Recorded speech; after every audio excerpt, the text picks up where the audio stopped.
Okay, hi everybody. Welcome again to our attempt to teach you guys something or impart our wisdom. I am here with Akshaya. If you want to say hello. Oh, hang on. Let me mute this. Oh, haha. So yes, we've been having some technical difficulties tonight. My apologies if my internet suddenly craps out, but we will do our best. We have a lot of talking points to cover, thanks to Akshaya and her awesome friends, and then we will open it up to questions from you guys. So be thinking. Take it away, friend. Yeah, so I have a lot of questions, but hopefully these are questions that other people have as well. We'll see. So I thought we'd start with some general character point of view stuff and then go into specifically writing multiple points of view. So first of all, how do you decide? How do you pick a point of view for a book? I should probably also define what point of view is, just in case some of you guys don't know and you're super beginner. Point of view is the perspective of the person narrator. So whoever's telling the story, it's their perspective. Sometimes you'll have multiple points of view in one book, meaning multiple characters will tell the story. Other times it's just one character. And it can be first person, I said, or it could be third person, he said, she said. Sometimes you'll see second person, you said, but that's not that common. You'll see it a lot in choose your own adventure stuff. And then closely tied to point of view is tense, and we'll talk about that a little bit, I think, later. But yeah, you could either do it past tense, present tense. I have never seen future tense, but I'm sure it's out there somewhere. But anyway, so the question was, it was how do I choose a character, right? Is that right, Ash? Right, how do you pick your point of view? Yeah. So that's a hard question, and I'm sure for any of you who maybe you're doing NaNoWriMo, you've encountered times where the character you thought you wanted to tell the story turns out to maybe not be the one who's the most interesting. And some other character steps in and takes over, and that's totally normal. Sometimes every book is different and every writer is different. So I feel sometimes you'll start a book and it's so clear who the character is. When I was writing Something Strange and Deadly, I immediately had Eleanor Fitz's voice in my head, and she was just there, and it was so easy to tap into. But the Witchland series, with its multiple points of view, has not been that way. Characters I thought would be point of view characters, I ended up scratching, completely scratching from the story entirely. And other times, characters surprised me, like Ajo and the Blood Witch. I didn't expect to write from his point of view, and suddenly he just appeared and was like, I need to contribute. And those are really exciting moments, as I'm sure you guys know, when someone almost takes over and writes the book for you. They don't happen as much as I would like them to happen to me. That feeling of being a conduit, but yeah, when it does happen, trust that and follow the voice. And so yeah, it's not really a great answer, but I do think that every book is different. And I would say that if a character isn't working for you, one, don't worry about it yet. Give it at least 100 pages. Oftentimes, voice could take a while to settle into. But then other times, if seriously you have been working on this book for forever and you still cannot figure out the point of view or make it work, then that's the time when you say, maybe it's not the right character. Maybe I need to let it go. That was a lot of answer. No, I mean, that's really great. That's very true, where a lot of people do struggle with a character and maybe there's a problem with that point of view. Maybe it's not quite their story. Exactly. Letting go is one of the hardest things for writers to learn, but also one of the greatest lessons, to just let it go. It's not the right story, or it's not the right moment to tell that story, and to just move on. Having been there many times. How do you know when you need more than one point of view? Okay, good question. So I think this is one of those times where you need to ask, what you're trying to do with your current story. If you're trying to tell a very fast-paced, immediate story, then it would probably be best to stick to one point of view. You don't need to necessarily complicate the plot by adding different perspectives. If you're telling like a huge sweeping fantasy, it might help to write multiple points of view. Although I have definitely seen huge sweeping fantasies that are written in first-person, single point of view. Jacqueline Carey's Kushiel's Dart comes to mind. Or Pat Rothfuss's Name of the Wind. Pretty sure that's first person, if I'm remembering right. So yeah, there are definitely times you can do it, but it does make it, if you're trying to tell like a huge tale, multiple point of view works well. You see it often in sweeping space operas or sweeping high fantasy. So yeah, I would say that the most important thing when you're trying to figure out, do I want this to just be one point of view or two or three, is to ask what you're trying to achieve with the story. And it could be that like halfway in, another character surprises you, and I say, go with that surprise. It might not work, but try and follow it for a little ways and see what happens.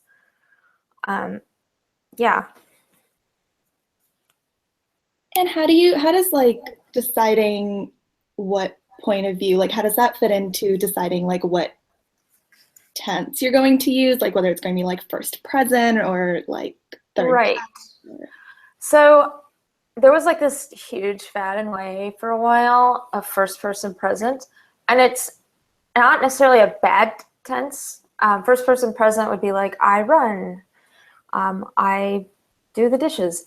And it like got to the point where it was like overdone, and I hate to say this because it sounds sort of snotty, but like some authors, I don't think we're doing it well. It's an incredibly difficult tense. I actually think first person present is the hardest to do well. Suzanne Collins did it incredibly well. But what happens oftentimes in first person present is that you lean on what I call filter words, which are the words like I could feel, or I felt, or I saw, instead of just writing like the actual feeling out or writing out what those physical feelings were or showing the scene. Like you always add these filters of I saw or I see blah, blah, blah.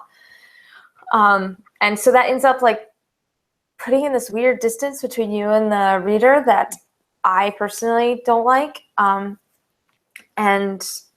again, like Suzanne Collins, she didn't have that problem and she nailed it. That said, first person past, I think, is actually one of the easiest to write from. And it's often something like writing instructors will urge students to try and to begin with, because it's so natural. It's like writing a journal or something, right? It's very easy to like tap into your own unique voice when you're writing in first person past. And then third person past, which is first person past and third person past are the most common. That's what I like. I have seen third person present once in Neil Shusterman has done it, and he did it well. But it's like, I think third person present is probably even harder than first person present. Present tense is just hard to do well. And so unless you're like a pretty experienced writer, or you're just really willing to tackle that challenge and, work a lot with other writers to get it to where it needs to be, I would say like wait until you're pretty comfortable with your writing before you dive into that. Okay, yeah, you made a lot of really great points about first person, and you're right, it was like a big thing in YA for a while, and so many books were in first person present. So I want to talk about something that's been kind of coming up a lot recently, which is with the call for like more diverse books. There's been a lot of talk about what people should be writing and maybe what they shouldn't be writing. So when it comes to point of view, like when do you know it's not your place to write from the perspective of someone, especially if they're from like a marginalized group or like a specific culture? And what can writers do instead to sort of contribute to this growing need for diverse stories? This is an excellent question, by the way, a very good question. And it's funny you should ask it because I like had forgotten that I had this book that I wanted to sell after or I wanted to write after Something Strange and Deadly, that was about the Boxer Rebellion. It was set in 1900, in Beijing, where they had this giant siege, and I was going to have like an American trapped in the city and a Chinese character who was part of the rebellion. And I realized, as like I did so much research, but I realized that I could not possibly write this Chinese character accurately. Just the cultural differences, especially with like 110 years of time, I could not possibly do that properly. It would have come across as possibly cultural appropriation or just wrong and offensive. And so despite I literally spent like 6 months on this book, I just like gave it up because I knew that there was no way I could do it justice. And I'm glad I like had the insight to realize that this was wrong and it wouldn't have been right for me to try to tell such an important story. And I need to leave that to someone for whom that voice is their own. And I think it's good that we're talking about this stuff so much. And I urge all of you to follow the really vocal authors online.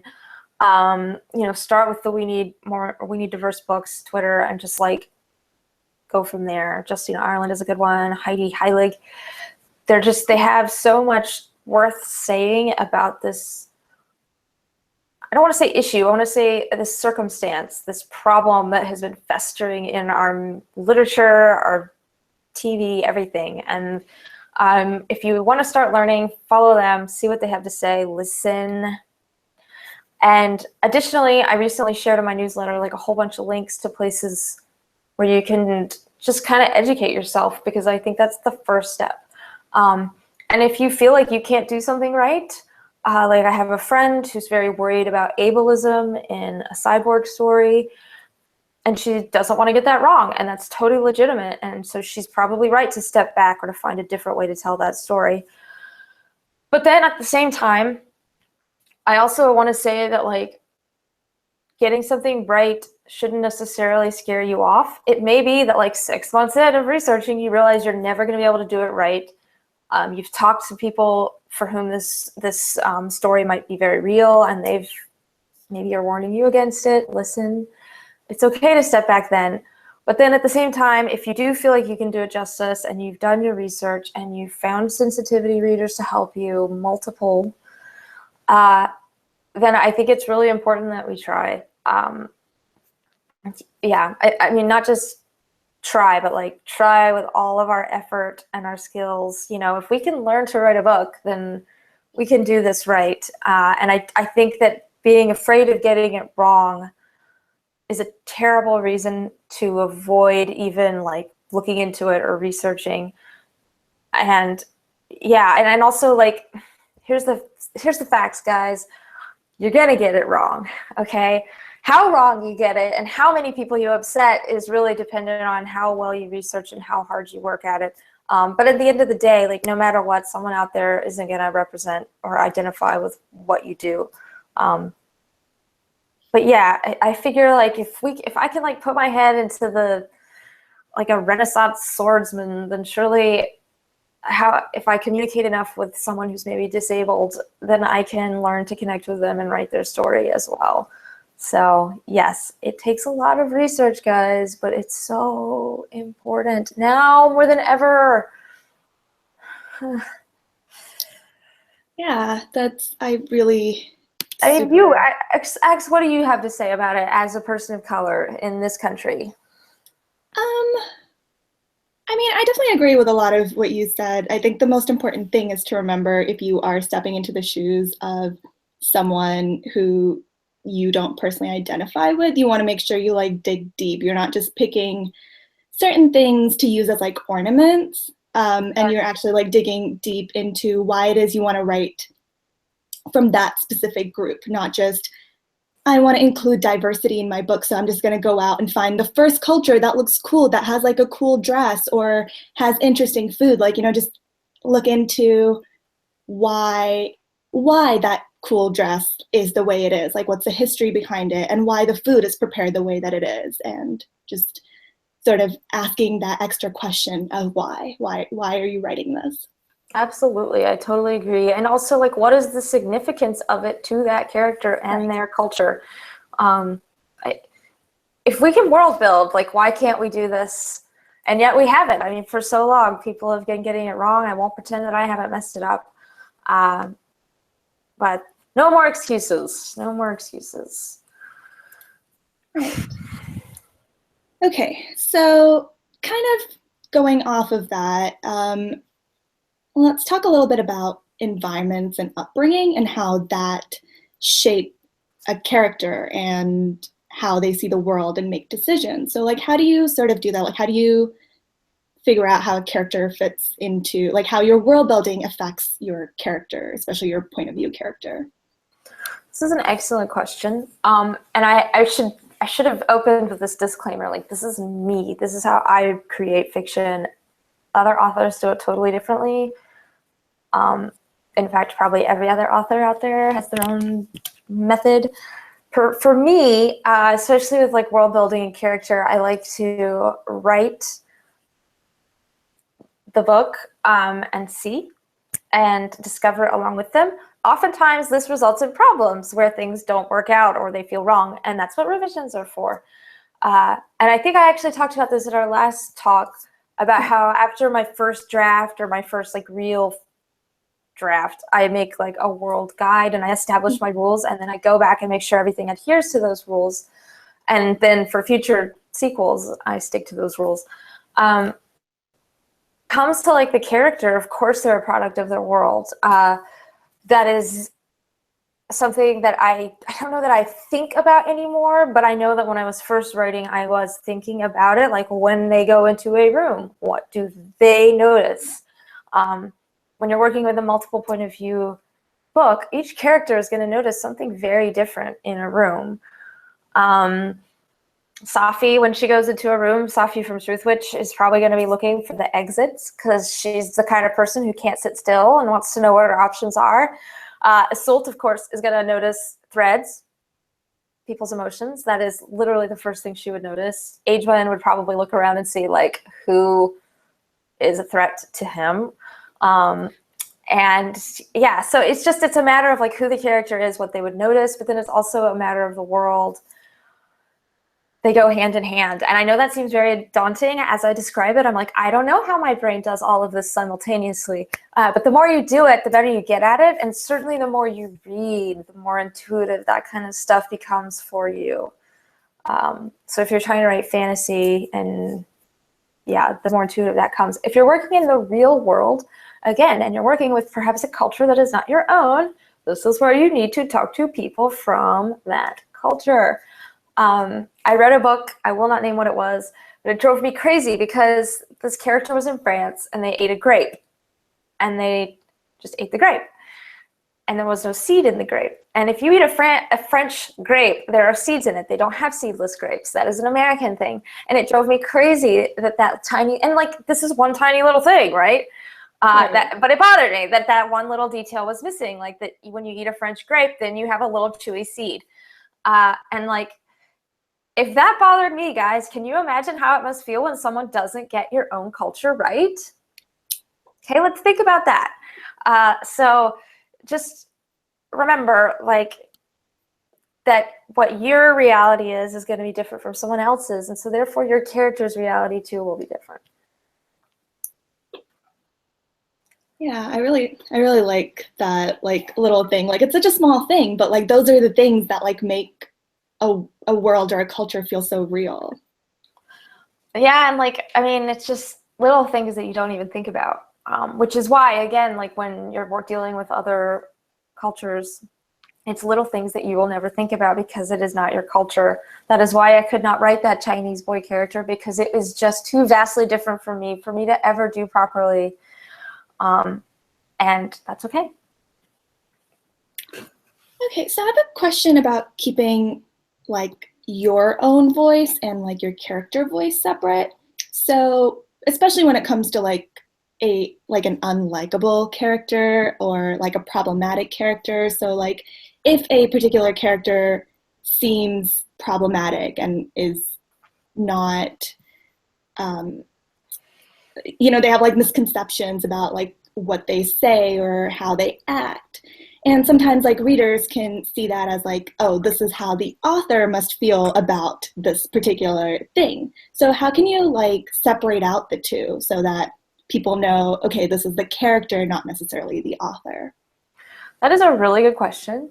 So for the record, guys, Akshaya sent me her questions before so I could kind of think about them. And this one was like the hardest for me because it is very difficult. The lovely Janella who gave me this. Oh, is it from Janella? Thanks, Janella. It is from Janella. It's a great question, though. It is a great question. And I have to say, like, sometimes readers just aren't going to get it, no matter how well you execute it. Other times, readers know immediately, like, well, this is a book. Of course, it's separate from the author. They trust the author. They trust that there's an arc coming and the character will grow, a la, you know, Ebenezer Scrooge. And so they're willing to like put up with an unlikable character. But that oftentimes doesn't necessarily happen. And so I was thinking about this, like, how do you make it clear that the author doesn't necessarily agree? And I think it comes down to, one, you of course have to have an arc.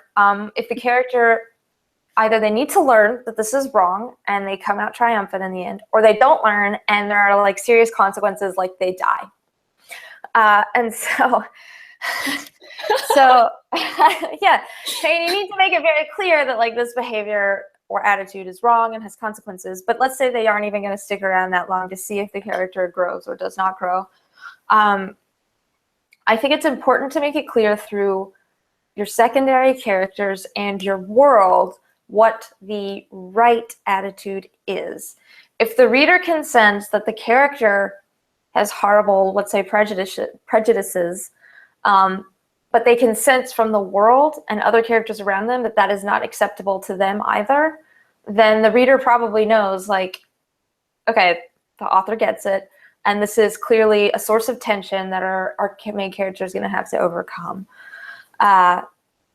If the world is also reinforcing those horrible things, then I think you have a problem, and the author probably does, you know, I don't know, like their all-white cast or something. I don't know. Just like throw out an example out there. But like, yeah, if like it continues for multiple books, if you actually stick around that long, like maybe you have a problem.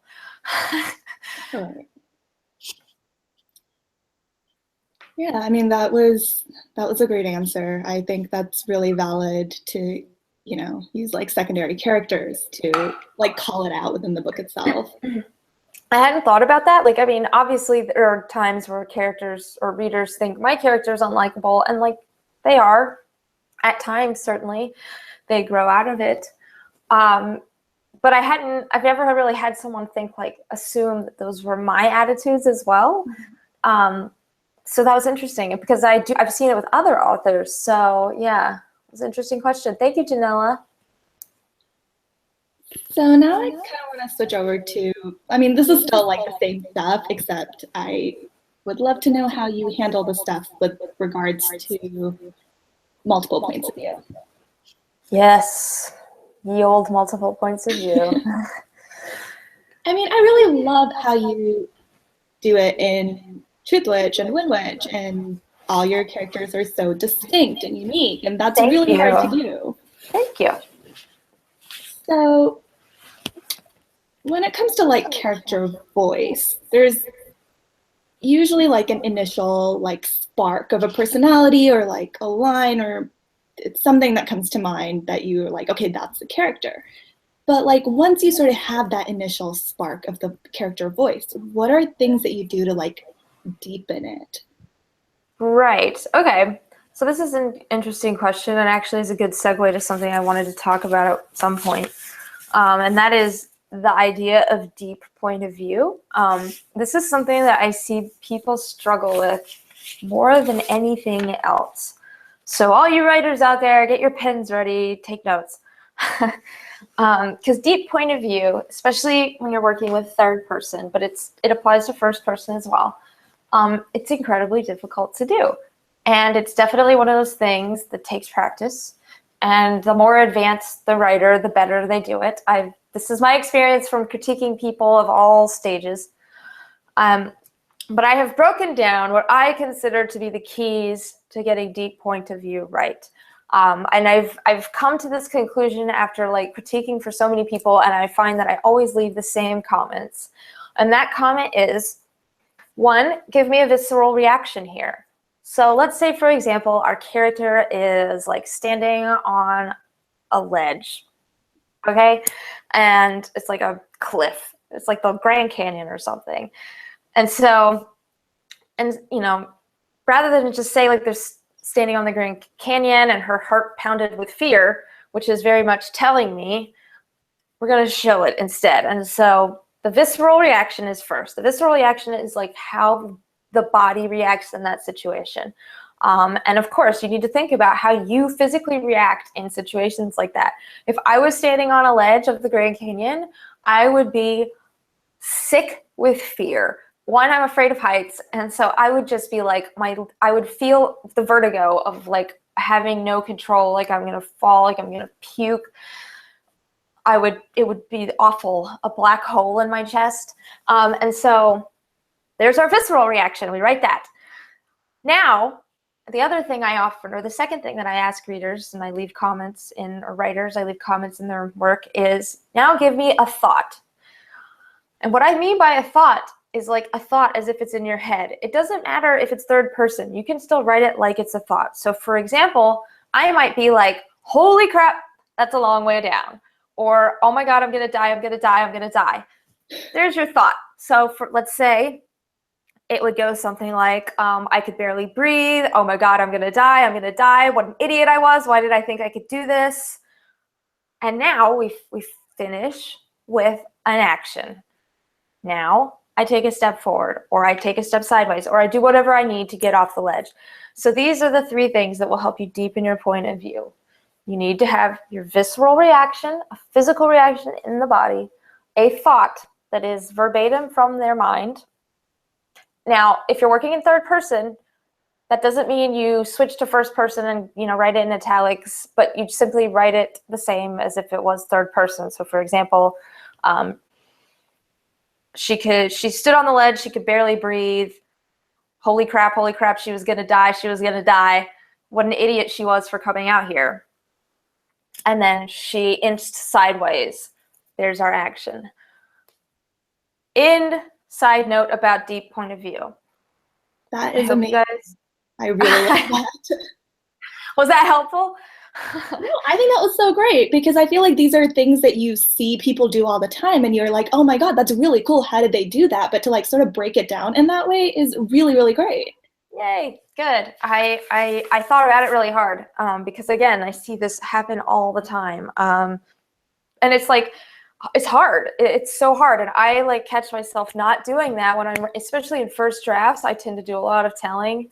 And then as I layer through, I will fix that and add a lot more of the like actually showing and sinking deeper into that point of view.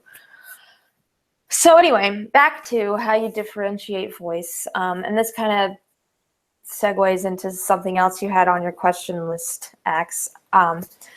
What I find is that it really helps if you have multiple points of view, if each character has a pretty distinctive thinking. And that's easier said than done. I know that I consider in my head that the characters in Truthwitch have all pretty distinct voices, but I've had some people say they all sound the same to them, which is okay, interesting. I've had a lot of other people say they sound really distinct, so it kind of clearly depends to some extent in the eye of the beholder, the reader. But personally, I spend a lot of time making sure that each voice is as distinct as I can do it, and in one way, that's using like language, how they describe things, how they see things. It's like I said earlier, what they notice when they come into a space. I use different slang for different characters. So fun story, my editor was like, I'd really like to use the word rutting more in Windwitch. She's like, it was so fun. You had it a few times in Truthwitch and it's only in this book once. Can you add it in a little bit more? And as an example, she added it to one of Merrick's passages. And I immediately cut it because Merrick wouldn't say that word. it's a Safi word. It's something that she would say. It's something that I associate with her homeland. So like, it's not even in Merrick's vocabulary. And so that's something you can do if you're working with like maybe different, if you're working in fantasy or sci-fi or something where you have multiple characters from very different cultural backgrounds. But even in contemporary, right? Like the slang I use is not going to be the slang that my neighbor uses. So those are just little things to consider. And another thing I like to do is to give them each like a physical tick, like an action tick that they do. And that kind of is distinctive to that character. In Something Strange and Deadly, Eleanor has earrings. In the first book, she's always grabbing them. In the second book, she has no earrings, so she's just grabbing her ear, and that's like something that she does. It's something I do. In Truth Witch, Safi's leg always bounces. Also, that's like something my brother does. It drives me crazy. But pay attention to the people around you. People have physical tics that are unique to them. And so you can use those, mine them, and use them in your books and your stories. Yeah. Yeah, I totally remember. That's like a thing that you told me like ages ago when you like critiqued one of my things. That was so horrible. I'm so sorry you had to read that. But no, it wasn't horrible. But also, it's like something that really stuck with me because that's like definitely one of the things that I tell people all the time, and it's also something that I've started using since like 2 years ago, a year and a half ago when you told me that. And I feel like that's like really 2013, 2014. Yeah. It's easy. It's just an easy thing to do to help distinguish characters and to also give them like a thing they do when they're stressed or nervous and to show that they are stressed or nervous because they are doing that thing. So, yeah. I don't know if this is like a weird thing to say to you, but I feel like you're one of those people that really takes their own advice. Like when you tell me I do this thing or like whenever you like give advice, I feel like I always see that in your own writing. Like I always see it in your book. And I think that's really amazing because I feel like do you think authors do they give advice they don't follow? I don't know, but I feel like it's really noticeable when you say I do this thing and then you actually do it and I'm like, oh yeah. But I don't know. I feel like sometimes people just give advice because it's like good advice to give and not necessarily stuff that they take. It's true. I also think though that like me in my science brain or whatever it is that I like really think about this stuff and break it down a lot more than most authors, like, which isn't necessarily a good thing. You know, so much of it is just intuitive, but I will, after the process of intuiting, I will sit down and think, what did I just do? Mostly because I then can explain it to you guys like in a newsletter and a chat. But I like to know what the mechanics are. I don't know. I like to know because it helps too. I can explain to you like, this is how I think you can deepen point of view. Here, here, here, and here are your steps. And I mean, I'm also a fellow science-minded person, so I super appreciate it. Yes. So, trying to see, you like kind of answered some of the stuff. Okay, so when you have like a key scene with two point of view characters, you know, like a first meeting that's supposed to be this like really big deal, or like a first kiss that's also supposed to be like a really exciting thing. How do you figure out which point of view character to do those big scenes from? That is an excellent question. And I have definitely written scenes from one character's point of view and then changed the point of view in a later draft. One, I would say, especially if you're like writing a first draft, all you NaNoWriMoers, write the one that you want to write. Okay, so if there's like a clear character that like is saying like, this is write the scene from my point of view, and you're like itching to write it that way, do it. Don't think about it don't think about it anymore, just do it. But if you're at a point where you're like, I'm not sure which character should be the point of view in this scene, or maybe you're revising and you're not sure it's working, I would say that the first question to ask yourself is, who has the most at stake in the scene? Maybe it's a first meeting, but it's like between, I don't know, a noblewoman and a peasant. So the peasant could like screw things up and somehow go to jail. And so the peasant has a lot more at stake here in this scene, and they're going to be super nervous about how they're interacting with this person. And so because of that, you're going to have one, more tension built into the scene, which is good. Tension propels the story forward. And two, it just makes the scene more important because it will affect that character, right? They have more to lose, so the outcome of the scene is going to affect their trajectory through the story. Let's say you, though, are like, okay, well, they both have the same. It's the same stakes for them. Then I would say, okay, well, is there any character who maybe has something to hide? Like, for example, spoiler alert, there's a scene in Truth Witch where Safi does something and the reader doesn't know what it is. And the scene is from Merrick's point of view. And so in case you're wondering which scene it is, because I can see Axe like looking at the ceiling like, huh? There's a scene where like Merrick wakes up because Safi has been doing something nearby and it wakes him up in the night. And other things are happening and there's like so much going on that the reader doesn't question what she was doing. We're already moving on to the fact that they're like bickering and there's tension in the air and they might kiss. So it's like completely forgotten that she was doing something nearby that woke him up. And then at the end of the book, it's revealed what she was doing. And so obviously I could not have that scene be from her point of view because I wanted that cool reveal later on. I wanted the reader to be surprised. And so I needed it to be from someone like Merrick's who we could hide Safi's true, motivation and actions. So think about that. Think about who maybe has something to hide or who could be a better reveal for later on. And whoever that character is, maybe don't write it from their point of view. Yeah. I don't know if that helps. No, I think that's really awesome. And also, I really love that scene, so. Yay. Yeah, I mean, it was a cool reveal. So character arcs over the course of a book and also over the course of a series. Like, how do you plan like an arc for a character within a book, but also think about how they evolve over the course of a series, like the Witchlands? Right. So, this is like maybe one of those things that's hardest for me. And planning. I can plan, I can outline. My problem is that when I get to that point in the actual drafting, I often find that it no longer works. Like maybe the character, what they went through in previous scenes had a lot more impact on them than I thought it would. And so, they're just not the person I thought they would be when they reached that scene, and now they won't make the choice I had planned on them making. Or it might be that the scenes they went through didn't have enough of an impact. So they haven't grown enough to make this choice that I thought they would make.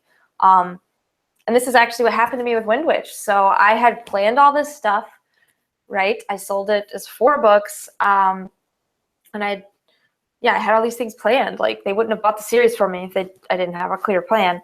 But what happened was when I got to Wind Witch and I tried writing that and I wrote many attempts, it didn't feel right because the characters actually hadn't grown enough. They didn't have enough of these key relationships, or they weren't strong enough relationships for the things that I had planned to actually work anymore.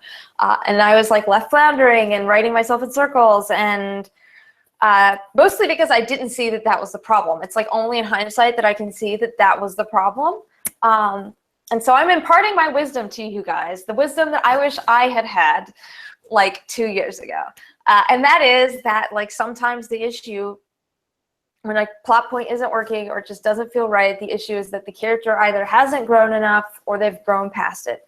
And so when you hit that point, you just have to kind of like wing it. You got to let go of what you planned and come up with a new plan.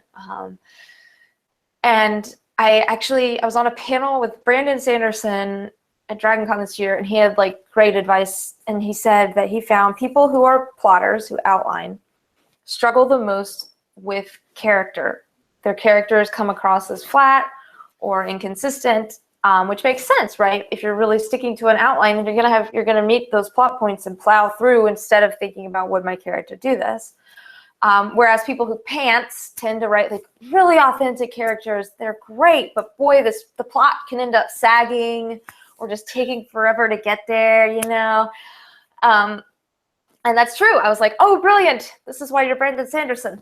And he admitted, like, he's a plotter, and so he struggles with character. And I'm like, well, I'm more of on the pantsing side of things. I try so hard to be a plotter. It never seems to work. I can't stick to the outlines.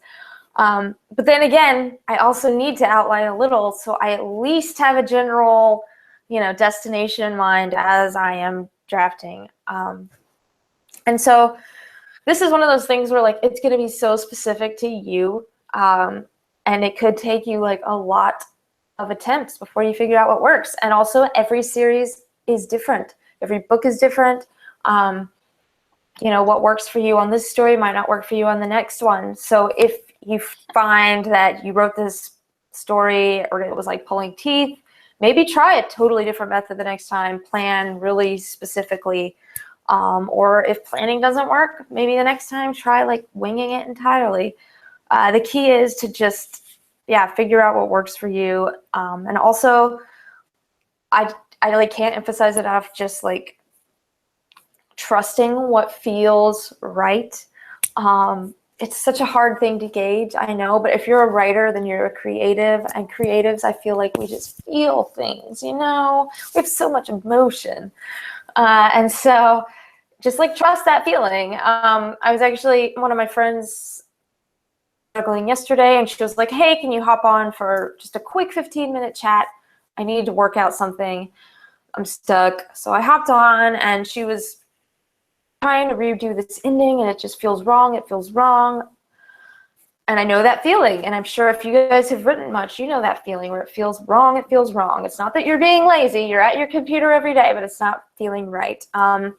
And so we talked it out, and like as an objective person, I was able to come up with a solution for her in like literally 3 minutes, which is always the way it happens. So when you're not the writer, it's so easy to see the way through.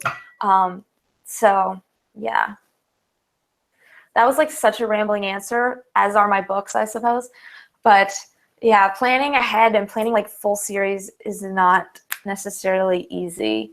I do think it's important to plan some, like J.K. Rowling, because you don't want to be in like a George R.R. Martin situation where it takes like 6+ years to write every single book, and it's so big because you just kept adding stuff. And like on the one hand, he planned some really cool things that are now unfolding years later, but he also is a pantser, and you can tell. And I love his books, for the record. So when you have multiple characters, how do you make sure their like arcs don't feel too similar? That's a really good question, and I thought about it a bit because actually, and you've read Windwitch, so they actually all have kind of the same arc in that book. If you think about it, and it's in the summary, and that is that like sometimes our best allies are our enemies, or sometimes our enemies are our best allies, and so they all like go through this arc of like trusting an enemy. Spoiler alert. And yet they're like 4, 5 very different stories. So I was thinking about like what is so different, and I think it has to do with the means to the change, right? So you could have 4 characters who all go through a similar arc, but the means by which they get there need to be very distinct. And I mean, clearly that's a matter of having different plots, but also it means that a character grows when they meet resistance, right? So let's say they have a fatal flaw and they keep screwing up. They keep making the wrong choice because of this flaw.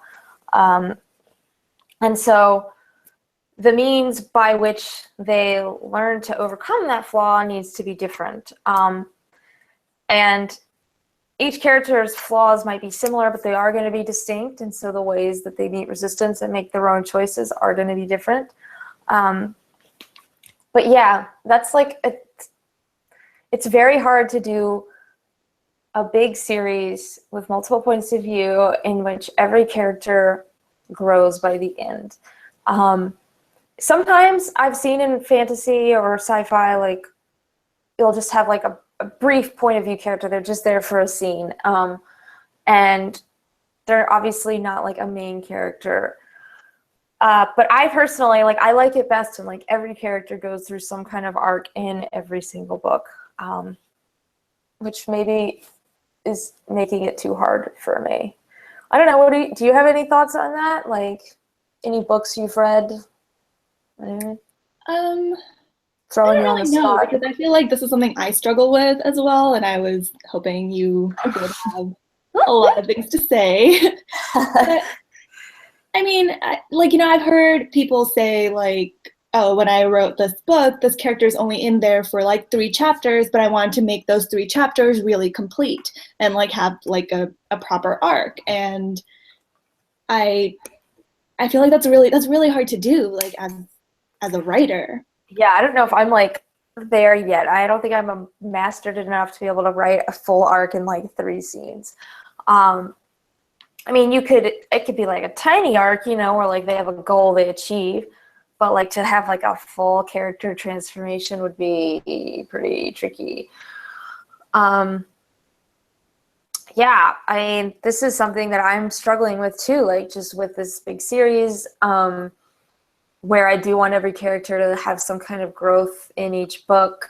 They need to continue to be better people by the end of each book, but there needs to be something for them to still resolve and grow in next future books. So yeah, actually that's like one of your questions, isn't it?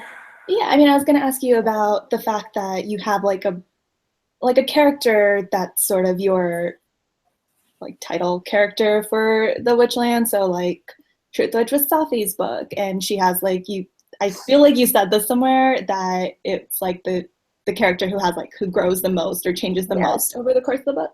Yes, that was But then such. like the other characters don't really feel stagnant. So how do you Oh my sort of gosh, I like bit off more than I could chew with this entire series. I just set so many challenges for myself. Um, some of them I didn't realize were challenges, and I was just like, well, that would be cool and different. Like making each character be sort of the primary arc in a book. You know, the titular character would be the primary arc, while each character is also still growing in some way. That's hard. I'm not gonna lie. That's like really hard to do, because it means that one character in each book is more of the main character, and they get more point of view scenes. So in Truth Witch, Safi has the most scenes, and then in Wind Witch, Merrick has the most scenes, especially if you combine him and his sister's scenes. So yeah, that was a challenge that I am dealing with for more books after this, but it's also like a really interesting one. Like, it's a challenge, but I like challenges. Clearly I do, since I keep doing this to myself and adding more. But it is interesting because it does force you to really think about where that character needs to be by the end of this book, where all the other characters need to be, emotionally speaking, but also how I can set them up for future books, right? Because like at the end of Wind Witch, Merrick can't be perfect, because then there would be nothing left for him to do in future books. At the end of Truth Witch, Safi couldn't have learned everything. She overcame something, but there's still like so much more that she needs to learn. And so yes, we'll see how well I do. I mean, do you feel like all the other non-main character of that book still need to have arcs? I want them to. I mean, look, at the end of the day, this is also a YA series, and so one of the awesome things I think about YA is that it's so very much character driven, and it's so very much about coming into your own. And so each character is, I hope, by the end of the series, going to have some way, shape, or form come into their own. And that's like not an easy process. It's a long process. And so they're kind of like each book is getting them closer and closer to that. So like in Wind Witch, I feel like the girls, they each have this very similar arc of learning to be able to function without the other. Spoiler alert. And so yeah, they're still growing. There may not be this like Merrick has a very clear like, this is my arc, and I have now resolved said arc, because that's very satisfying, and readers, we like that. It's kind of like not as on the nose as Harry Potter, but like at the end of every book, Dumbledore comes in and he's like, what did we learn this book, Harry? And it's great though, we love it. And so, the main characters, the sort of title characters, will have more of that like very heavy, clear arc, clear goal reaching. But the other characters too are definitely growing and changing. And I definitely like laid that out before I wrote their stories, like where I needed them to be by the end of the book. And that was very hard for me because, as you guys know, I'm not very good at planning, or I'm not good at sticking to a plan. But like with a big series that's this big, I have to now. I have reached a point where now I really have to stick to like my big goalposts. Yes, it's hard.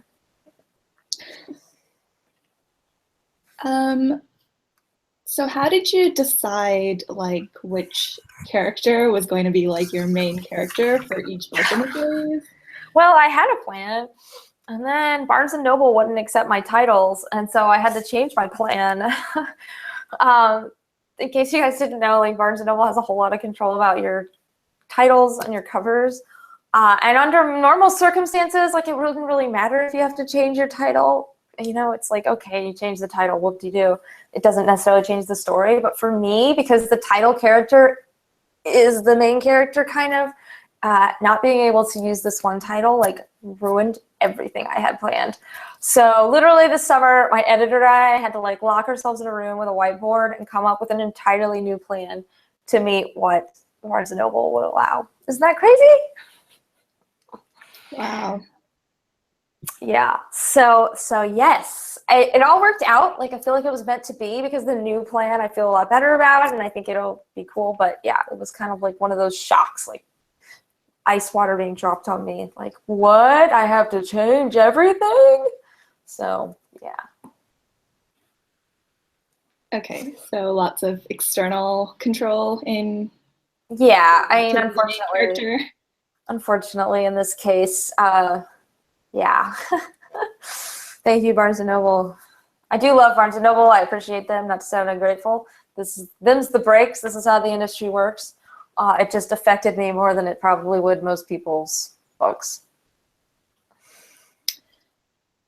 So my personal favorite part of having multiple points of view is kind of what you talked about a little earlier, like hiding stuff. Like I really love when characters have secrets, not just from the reader, but like from each other.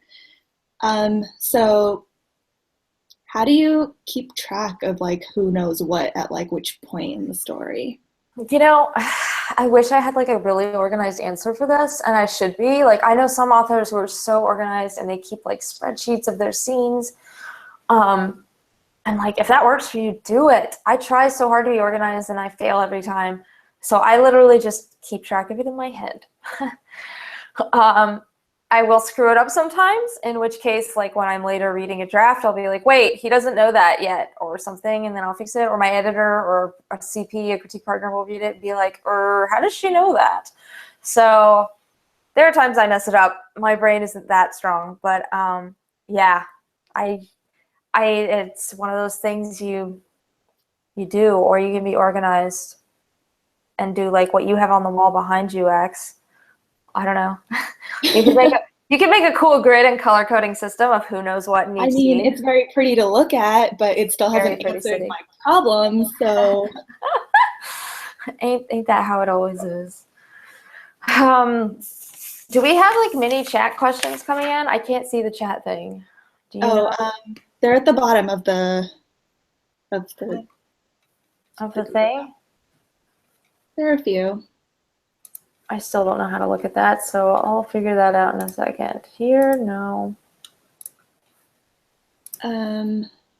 No. Anyway, there are a few, so should we keep going through your questions or open it up to people?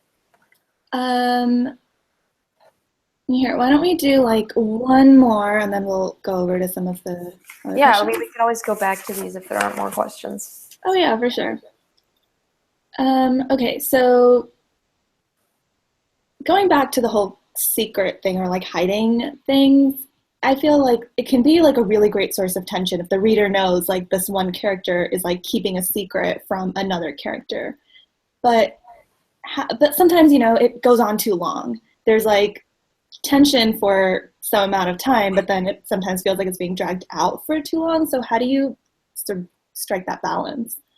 That's a really good question, actually, because and it also ties into the like, how do you get away with a character who hides everything? Like, I'm not gonna lie, like I sometimes like it when a character swoops in with like a, "Hey guys, I had the secret plan all along, and now it's unfolding." Like Eugenides from the Megan Whalen Turner series, the Queen's Thief series, like is the perfect character. He does it so well. Um, But then other times that can be so annoying where you're like, oh, great, thanks, you came in and you saved the day again, and the reader feels cheated because they weren't a part of that process.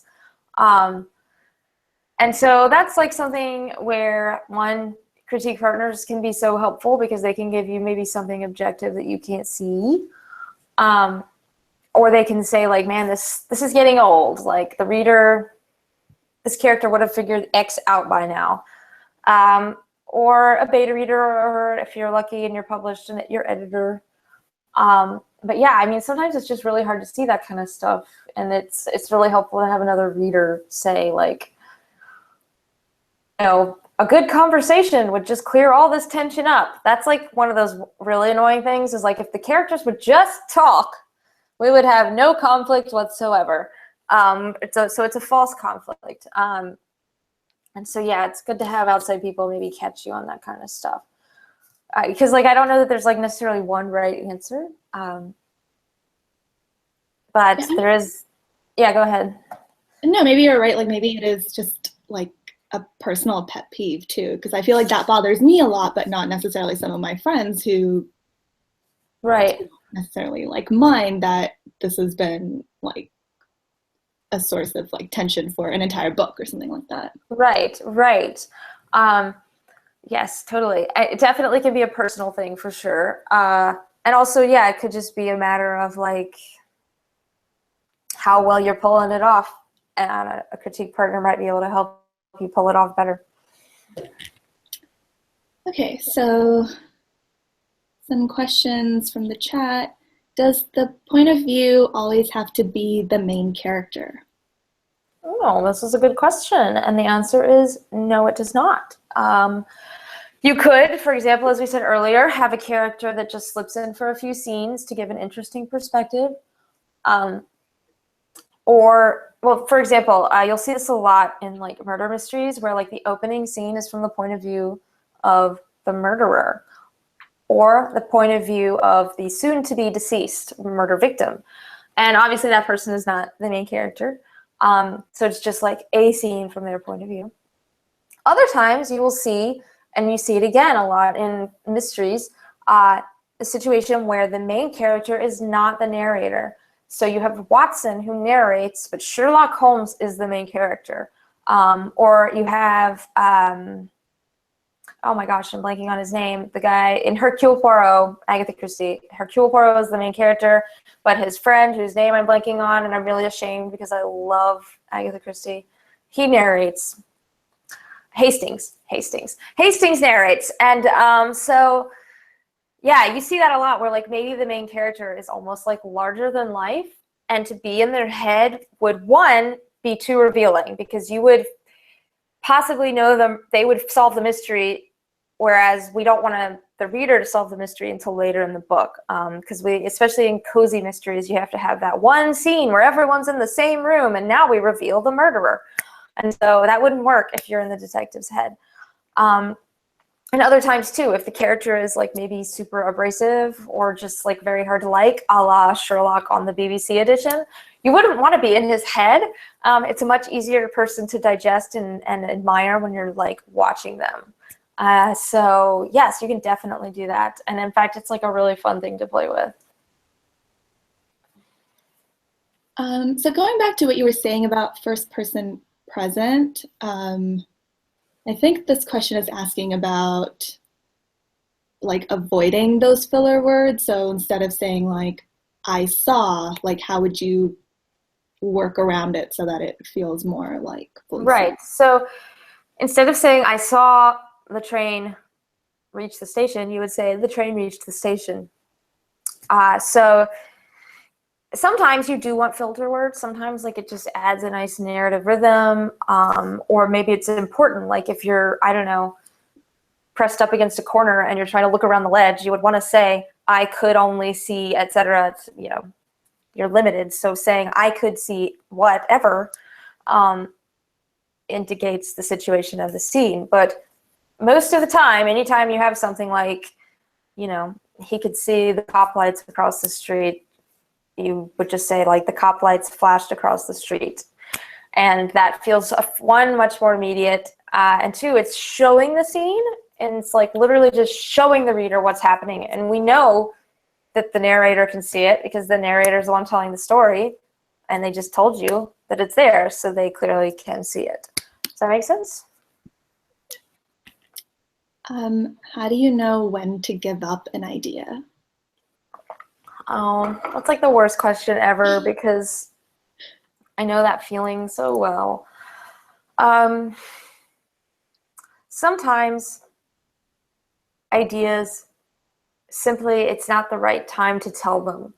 I feel like I've had multiple books that I have started and abandoned, or tried multiple times and abandoned, and it simply wasn't the right time to write them. I still love whatever it is about that idea that brought me to the computer in the first place, but maybe I'm not a strong enough writer yet to execute it well, or maybe the idea just hasn't simmered enough in the back of my head. I really do think, especially for a full novel, that sometimes ideas take actual years to grow. And so when you try to rush those, it can kind of derail you, and you won't enjoy the writing process, and you'll get stuck a lot.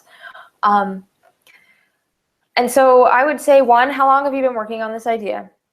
Two, how many times have you started over on this idea? And three, how much do you hate this idea right now? If you still love this idea and you really love it and you're excited to work on it, then I would say don't give up on it yet. Maybe if it's just not working, you know, step away for a little while or talk to some other author writers and see like what, brainstorm, you know, try to come at it from a different angle. If you really hate the idea and you know it's not just a matter of you being like lazy like I can be, where I'd much rather play video games than write, and you think it's just that it's just not the right idea, and you're comfortable stepping away from it, do that. I do think it's sometimes easy to mistake resistance with the wrong idea. And it's important to note that everybody hits resistance in a novel when writing. I hit resistance almost every word that I write. And I'm not exaggerating. Today I was like making a list of like what I'm good at and what I'm not so good at and how can I play to my strengths more. And on the list of what I'm not good at was writing novels. I can revise a novel like crazy, and I love revising, but I hate the drafting part. And so if you're struggling to draft, I mean, sometimes that's just the way it is, and it's hard. So, you know, you got to learn to recognize general resistance. But maybe you have written the book and you are now revising it, and you've revised it like 12 times and you still can't get it where you want it to be. Step away, man. Step away for a while. You need fresh eyes. I actually am critiquing a book for a friend right now, and I read this, she wrote a version of this book, revised it to wazoo, like when I first met her, which was probably like 7 years ago, and I read it and critiqued it for her then, and it was okay, and she got an agent with it, and it went on submissions, but it never sold, and then she just like dropped that idea because she realized after going through all that it wasn't the right book. And now, like 6-7 years later, she's like started over completely. It's like the original heart of that idea, but it's completely different execution, and it is so good, you guys. And it is so good. And it just took like all those years, all that simmering, all that hindsight to get where the right story. So this is like this is a non-answer. I know that it's a non-answer. But I would say that, like, one, if you're feeling like you want to give up and you really do think you're going to give up, just remember that it's never wasted. Never wasted. Sometimes writing the wrong book is critical. It's a critical stepping stone to writing the right book. So don't worry about that. I know it's so hard to do, but it's seriously never wasted. And also know that, like, the ideas never go away. They don't, like, die. They're still there. It's still on your hard drive. You can come back to it in 5 years or next year or 5 months when maybe you're a stronger writer or some of the ideas that were hurting you are now connecting. Yes, writing is hard, my friend. It's hard. I know.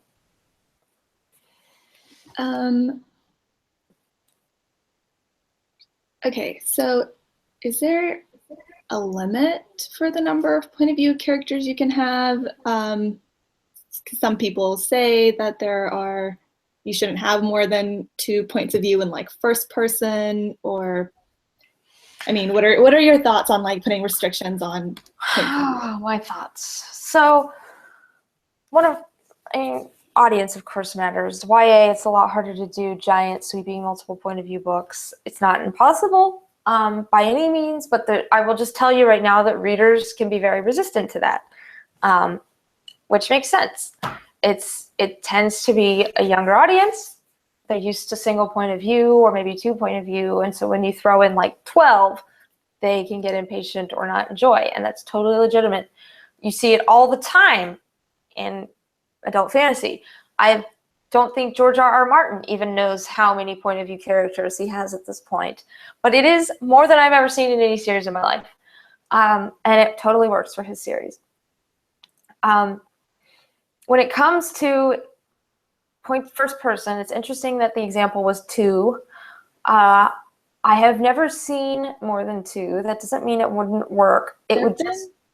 Yeah, I feel like there have been a couple of books that came out like this year or last year that have had 3. I want to say Mary Pearson's books did. The one, The Kiss of Deception, that one does. It's hard. Okay, the thing about first person point of view is that it is much harder for an author to distinguish the voices because it is I, and we tend to slip into our own I when we write first person. That isn't bad. It just makes it a lot harder. You need to really be thinking about it, and you're probably going to have to revise a lot to distinguish the voices. So the more points of view you add in first person, the harder it is, the challenge is for you. Doesn't mean it's impossible. Sometimes that is the way the story needs to be told, and so if that's the way the story needs to be told, then that's the way the story needs to be told. If you're trying to get published, I will warn you that you're going to meet resistance. That doesn't mean that you should automatically cave and follow the rules. It is going to, anytime you have something that's different, it's going to have a harder time selling. That doesn't mean it's bad.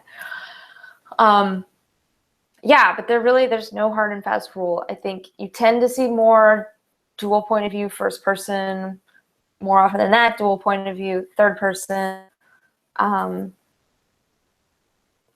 But yeah, again, it really depends on what you're trying to achieve with your story. I don't know if that helps. How do you deal with writing a character whose voice just doesn't fit the story?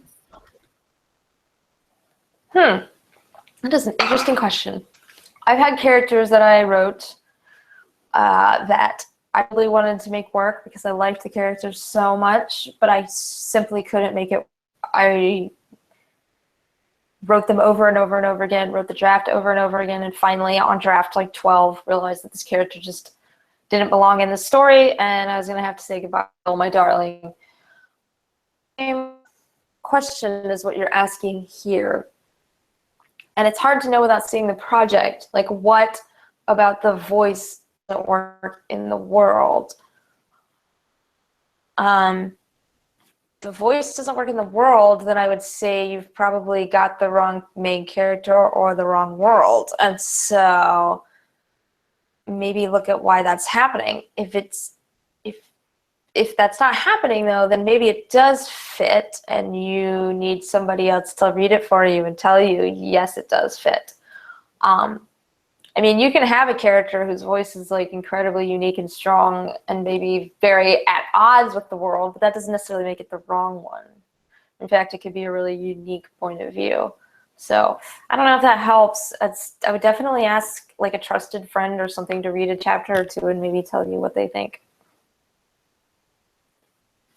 Do you ever get stuck while trying to describe your character and worry that your readers might not understand them?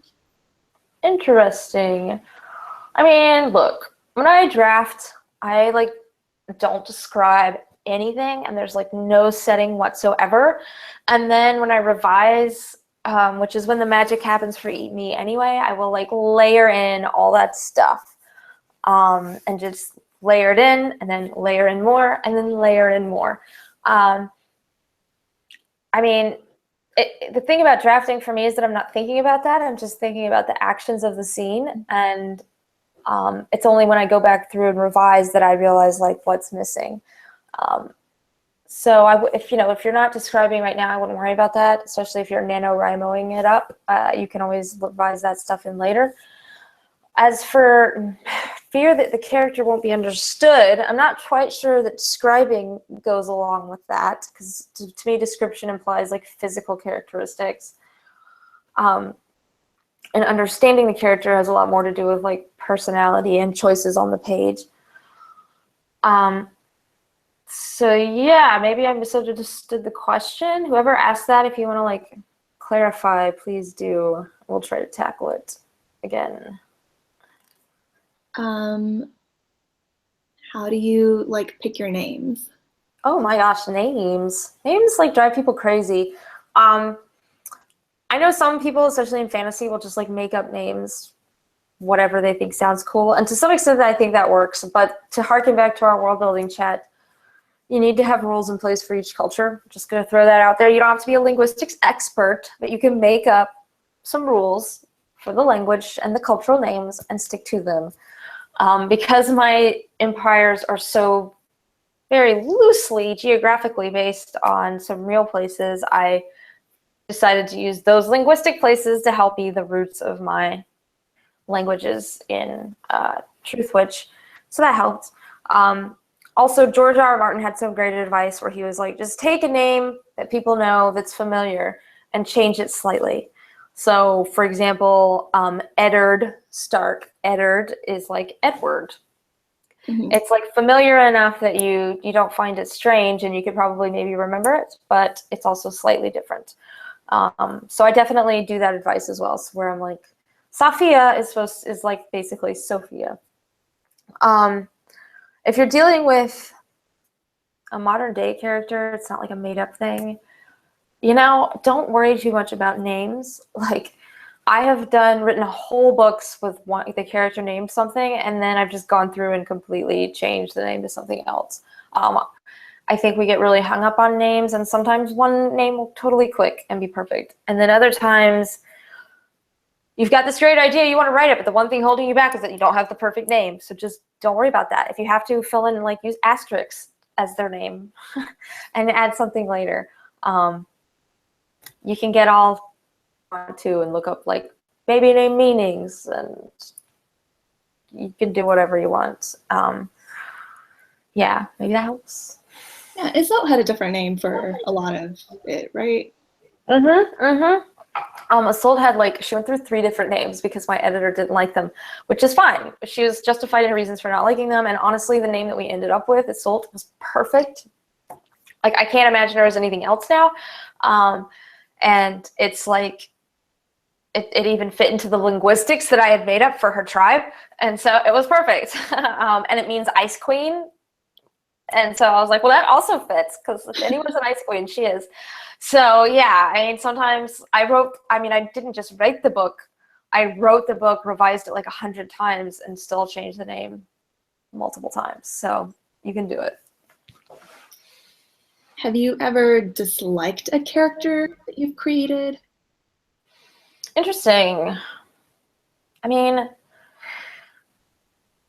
Yes, but they tend to be secondary characters. In Windwitch, there's like this one character who's super insidious, and he's based on a person I actually knew who was very insidious, this like slow poison in your life. But he's not a main character. And I think the reason I don't have him as a main character is because I cannot identify with this person.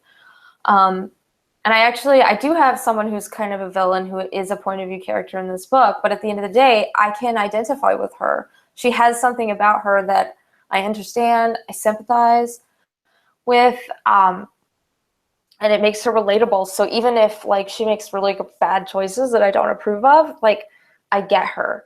And so I'm able to write her and I like her despite her horrible flaws. And I think that's really important because if there's like a character that you really don't like, you're not going to want to write them. And if you don't want to write them, every word you write is going to be agony, and every word the reader has to read is going to be agony. So you need to find something about the character, even the bad guys, that you like.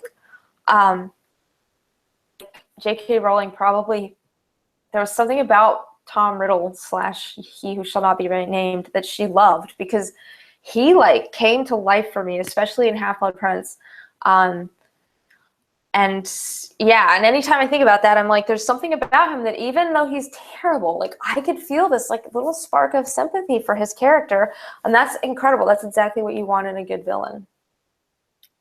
That actually brings me to another question that we have. How do you humanize your villains? Sorry, that's how do you humanize your villains? And like keep that's them a very good question. Evil for the sake of evil. Yeah, I mean, that's hard too, because it's like, it's so much easier to write a 2D villain who just is like, you know, bad, I want evil things, Darth Vader, wah wah. Although Darth Vader has his own backstory, even if those were terrible movies. So I think the key is to remember that there are people, right? Just like any of the characters that you write, they are fully realized people. And so why are they doing the things that they are doing? If you can get it to the root of the why, and it's not just an answer like they want power. I mean, why do they want power? What happened in their life that made them want that?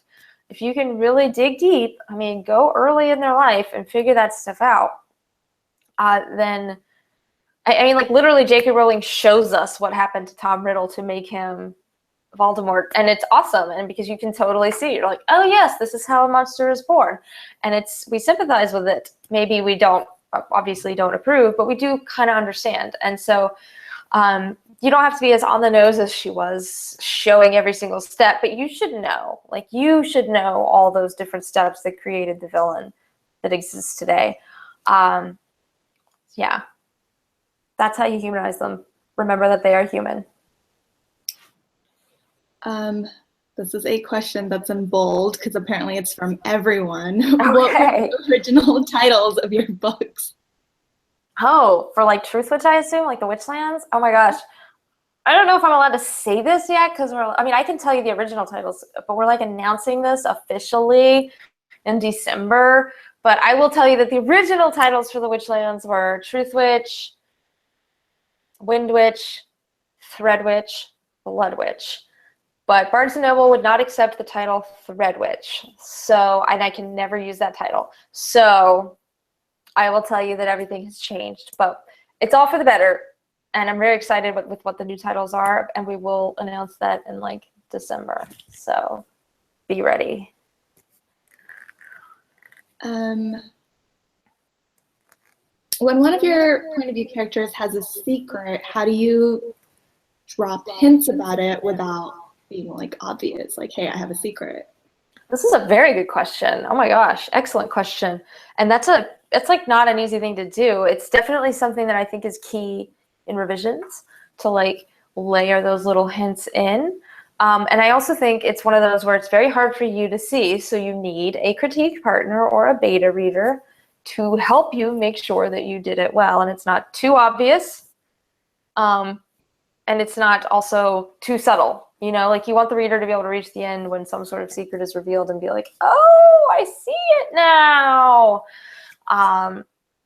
But but you need it to be subtle enough that in the moment they don't see it. I actually, again, sorry to keep going back to Harry Potter, but I actually just reread them all, so they're fresh in my head. But she does such a great job of that in her books. Like, it's some little thing that's in passing, like in the first one, the Sorcerer's Stone, like it's like they mention who the guy was, the alchemist who found the Sorcerer's Stone. He's on the card that Harry gets, and it's just in passing. You don't even think about it because it's part of like the setting of the scene or the description, and then that comes back later. And so it's like little tiny things like that really like make a reveal strong. But it's so hard to see on your own, so definitely get readers to help you know if you planted it well or not. How do you balance character emotions? For instance, I feel like I write emotional overreactions a lot, but I want to make sure I get the character feelings across. Yes, this is a really good question. Melodrama, I think, is what we don't want to have.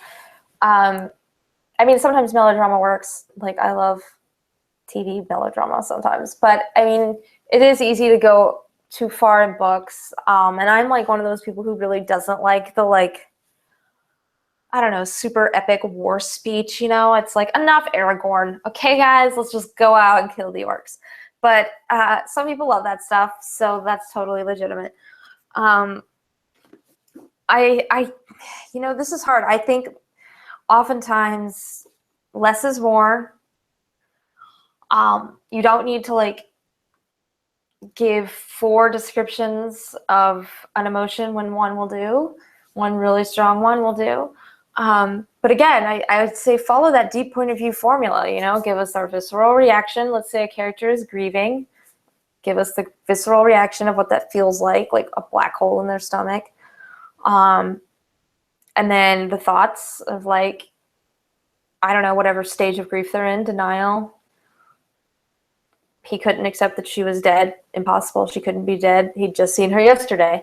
And then you follow that up with some kind of an action, like maybe his eyes tear up, or I don't know, he like punches a wall. I think the key is to make sure that you're not telling me anything. You're not saying like grief shuddered through him. That's where you can quickly get too melodramatic, but instead to like show me what that is. What does it feel like when grief shudders through you? What does that look like? What are the thoughts that go along with that? I think, yeah, that's the best way to avoid like too much emotion.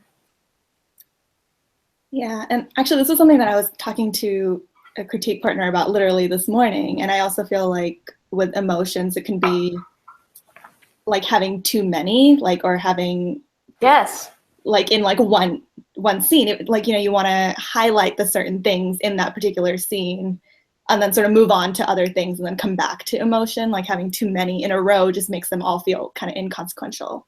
Yeah, totally agree. I totally agree. And it's a hard balance to strike. I mean, I will tell you that when I am writing like a first draft, ain't no like balance. And it tends to be like all dumped on there. It tends to be very telly and not showy. And then when I'm revising, I will weave it through a scene more, show it better and not tell it. But it's just, yeah, when you're in actual drafting mode, it's almost impossible to do maybe well, or at least for me. I'm sure other authors can, but not me.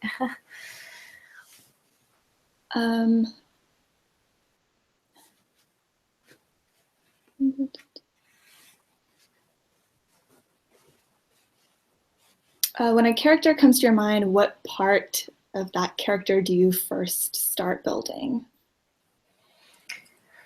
That's an interesting question, because I would say that every single character has been different. Sometimes their voice will come to my mind, their name, sometimes it's the situation they're in. So yeah, I mean, every character is different. I tend to, as I mentioned earlier, get to know the characters by writing them. I often will reach the end of a first draft and realize that they've completely changed. Like the way I started out writing them is not the person that they became like 50 pages in, and so I will revise to make it all smooth and consistent. And that's totally okay. Some authors I know will like, make like detailed author or character questionnaires about that character, asking all these questions about who they are. Other people I know will write like a journal entry from their point of view to get to know them. It is honestly whatever works for you. There's no right way to get to know your character, and there's no right starting point. I've had story ideas that started with character. I actually so I'm doing this short story for an anthology coming out next July, and I was tasked with writing it about Moriarty, the villain, James Moriarty, the villain from the Sherlock Holmes series. And I really struggled with that because I was given a character instead of being able to start with it on my own. And I went through iteration after iteration trying to find the right story and the right voice. And what I ultimately settled on was that one, James, or Jim, as he's in the book, who is the main character, was not the narrator. So actually the narrator is Shirley Holmes, a girl, and telling the story about Jim Moriarty at her school.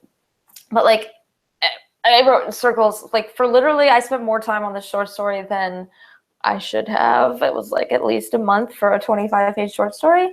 And part of it being the main struggle was just that I had to figure out this character who was not my own, and come up with a voice and a story to tell. And that was very hard for me. Yeah, I've learned that is not how I work.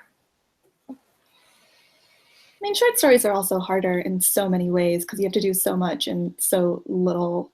Gosh, yes, and as we know, I think in a massive scale. So trying to write a story in 25 pages was quite a challenge for me. Although I'm super proud of that story, so I hope you guys read it. I don't care if you buy it; you can go read it at the Barnes and Noble. But I'm really proud of that short story, and I want you all to read it. Oh my God, I'm really excited for the anthology. Thank you. Okay, I'm gonna go back to a couple of my questions really fast. How do you keep your timeline consistent when you have multiple characters in multiple places? Not very well. It depends on how I'm writing it. Okay, so when I was writing Truthwitch, I wrote the book pretty chronologically, and I would jump scenes based on whoever felt like the right next character or whoever had the most at stake in the next scene, and it went very chronologically, and so it was very easy to keep track of the timeline. For the most part, everyone was together. Windwitch, not so much. As you know, everyone is separated, and so keeping track of time, of weather across this continent was really hard. And due to the nature of my schedule this year, I ended up having to write the book not chronologically. I wrote one point of view character story, then another character story, and then another character story, and wove them back together, which ended up with a ton of timeline inconsistencies because their stories just weren't happening at the same speeds. And so I had to really rework stuff to make it align. And that's one of those things that I am terrible at, and I need to be better at, especially if I'm going to write a epic fantasy.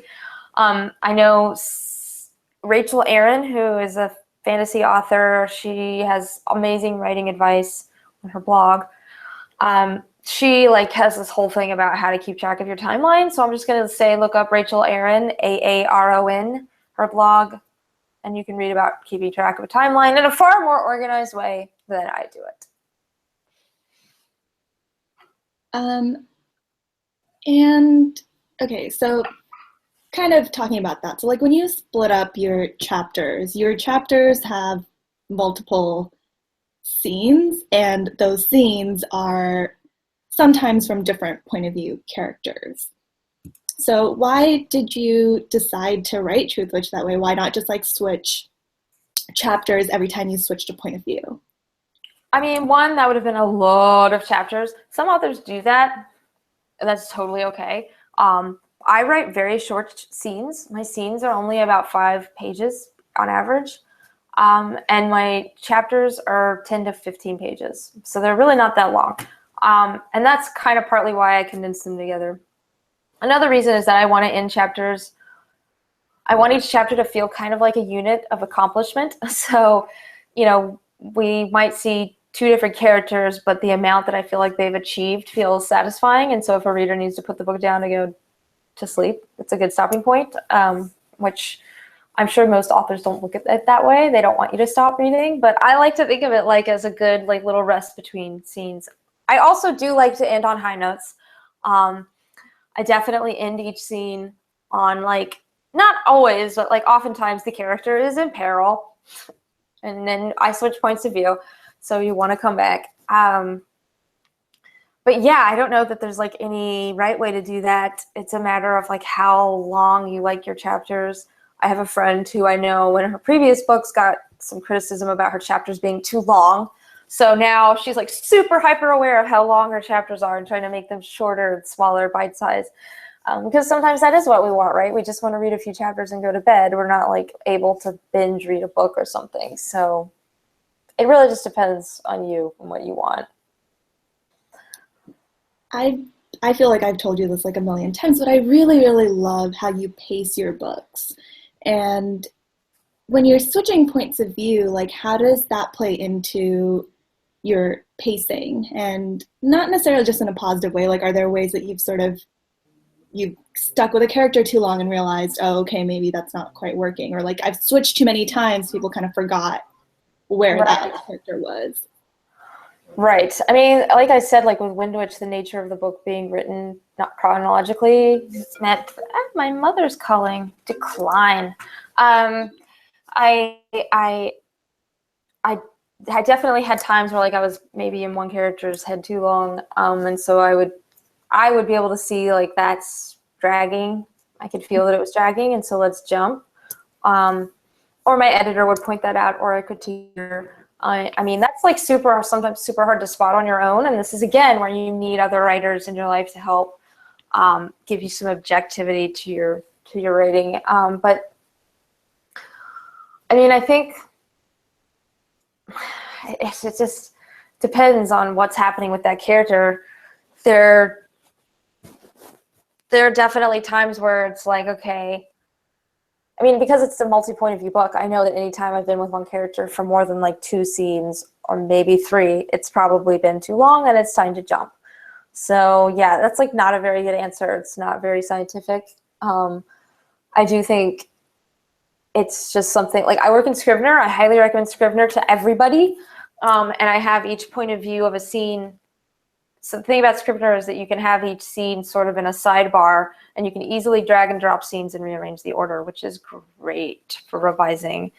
And I have each scene color-coded by what point of view it is. So like Merrick's scenes are all blue. So if I see a chunk of too much blue, then I'm like, that's not right. And I'll rearrange to get it more like alternating colors. That sounds so like not scientific, or maybe too scientific. I don't know. Yeah, I think it's really great. I feel like colors are really, or at least for me, I feel like color coding. It's a good way to like see the story from a totally different angle, like look at it from above, a meta-analysis. Yeah, for sure. I do that too because I also work in Scrivener and I like the different colors, and it's great. So great.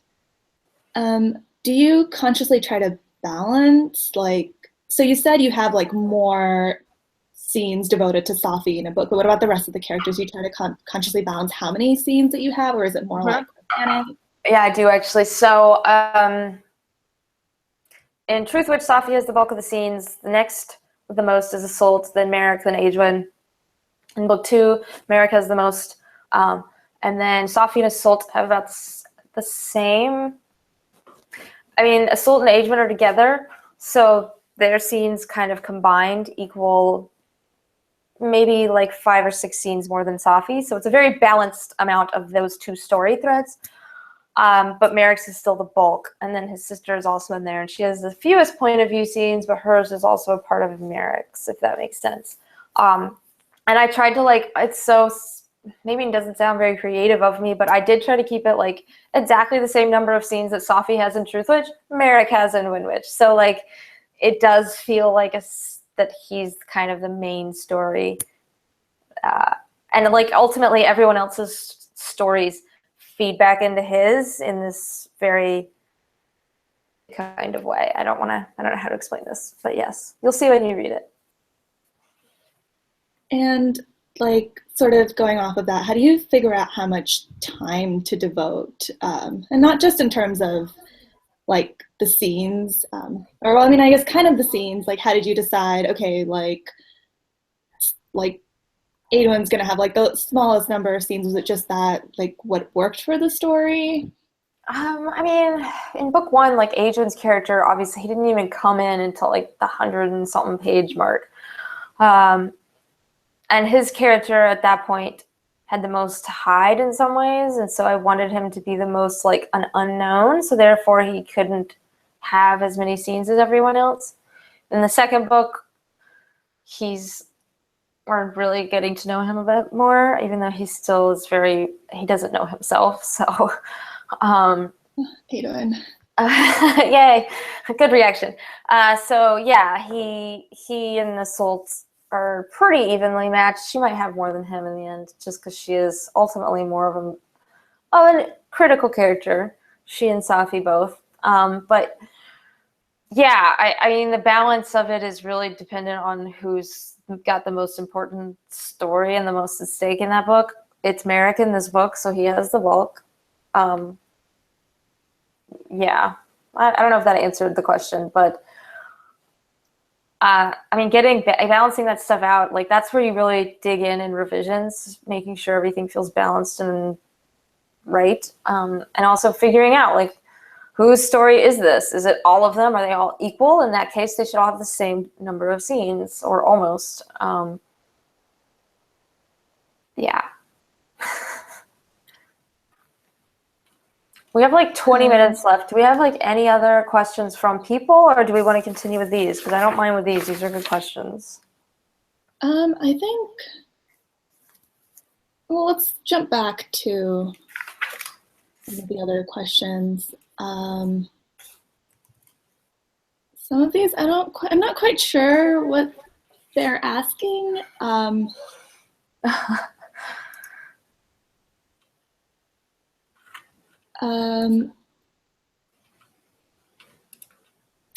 Oh, this is a good one for you.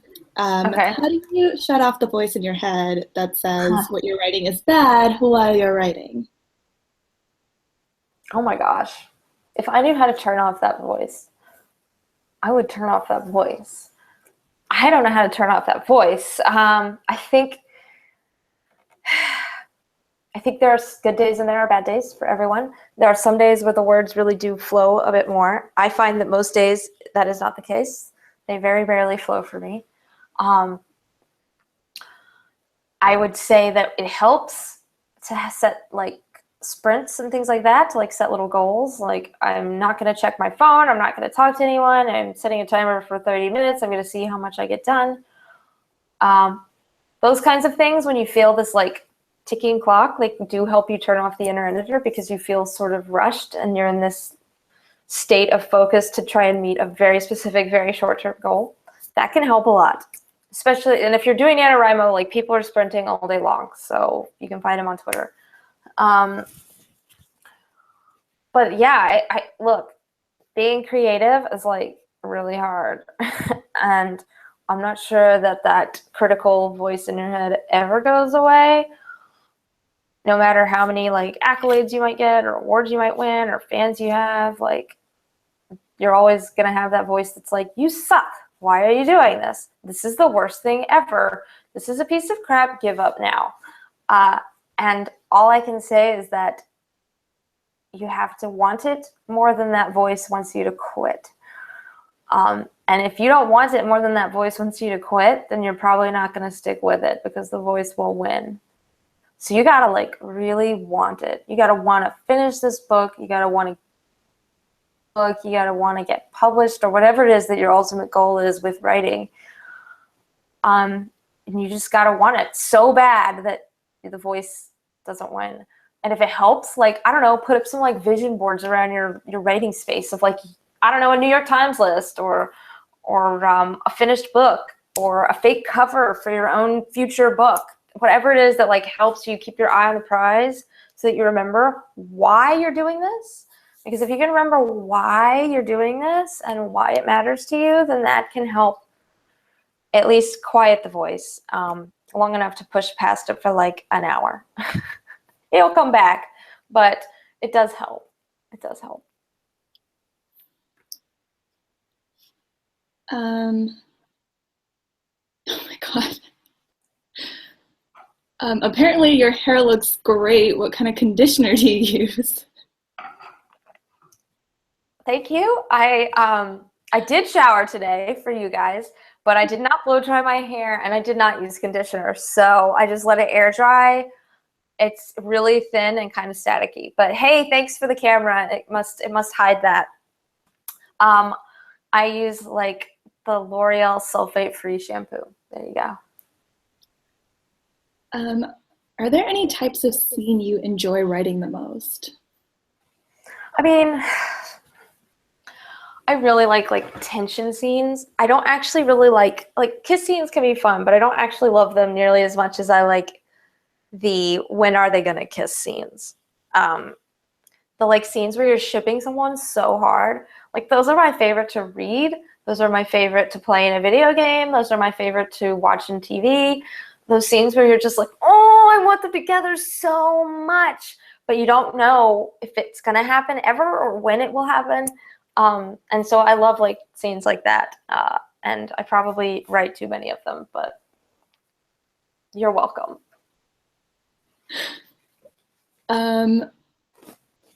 Okay. Is there a ship name for Isolt and Adwin? I don't know. That's such a good question. I've heard some people put Isdwin, and then I've had other people put like Adwolt. I don't know. Make one up, guys. You're smart people. I trust you. I trust you. You could put like, I don't know. I got nothing. I feel like we talked about this too. I think we have, because people ask me all the time, and I'm like, I've seen it both ways on Twitter. I don't know. I'm sure people will get it. Is Adwin. Okay. How do you put together the scenes that you wrote separately? So like in Winwich, I guess. How did I put them together? I mean, once you wrote them separately. Like Scrivener, again. I mean, it was really I had documents for each character, and then I combined them into one master document and literally like wove the scenes together, and then figured out how all my timelines were not meeting up. So it wasn't perhaps the most organized approach, but Scrivener is great for that. I cannot recommend it enough, guys. It's not that expensive, and you can do the free 30-day trial. But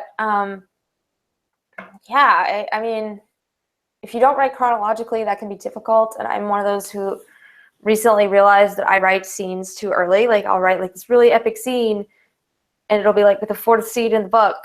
And then I'll realize way later that like this should be in the climax, not the fourth scene in the book.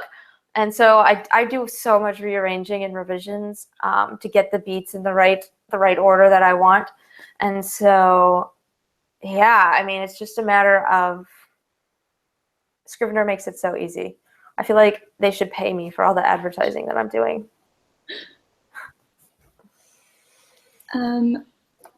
What are some of your favorite YA books or authors who write characters that you think are really well done? Really well done. Okay, let's go back to Megan Whalen Turner. She has the Queen's Thief series, and I really like it because it's so, every book is so different. Like the first one is first person, and somehow she has this amazing unreliable narrator. The second one is third person. The third one is third person, but the main character is not the narrator. The fourth one's back to first person, so it's like so different, but it's all so good. Oh my gosh, you guys, I want to be her when I grow up. In YA, I am so woefully unread in YA this year. I made a list of like my favorite books, and alas, like in terms of good, strong, multiple points of view, and none of them are YA now that I'm looking at them. Well, I mean, do you want to talk about those? I can still share that list of like strong characters, multiple point of view. And I'm sure once I get off of this chat, I will remember all of the YA books with really strong characters that I think. I I mean, I loved guess it. if we're talking about multiple points of view, the first one that comes to mind that I feel like is really well done is Six of Crows by Leigh Six of Bardugo. Crows, for sure. I haven't actually read that though, so that's why I can't attest to that. But I know, dude. I literally just finished Wind Witch. I haven't even been allowed to read for fun. And as soon as I finished Wind Witch, I went into a cozy mystery binge and then reread Harry Potter. It was glorious. But yes, I mean, Six of Crows is obviously like well critically received, so that would be an obvious example. In terms of like my favorites in adult fiction, I love Jonathan Strange and Mr. Norrell, which any of you guys who know me know. That is multiple point of view and amazing. It's also a beast of a book, but it's so good. George R. R. Martin, I feel like if you can handle the intensity of those books, it's like a master's course in writing and point of view. Like, wow, he handles it like wow. What else? I really liked The Martian. If you guys haven't read that, that's an interesting mix of different kinds of point of view because you have like first person from our guy stuck on Mars, but then way later in the book, all of a sudden he jumps into third person with people back on Earth, and does it really well. So that's an interesting mix of third and first, which sometimes you see, but it's very hard to do well, and he does do it well. Yeah, there's my answers. Feel free to chime in with any good YA that you want to mention. I'm trying to think of like why multiple points of view. I really like The Reader by Tracy Chee. I have not read that either, but good to know. I will add it to my list. Yeah, I enjoyed that one a lot. Oh, Lippa Bray, The Diviners. That's a bit older, but she does like really good points of view characters, I think. The Girl at Midnight by Melissa Gray. That one was also, I enjoyed that one a lot. Trying to think. There aren't a ton of like multiple point of view, like super character driven YA.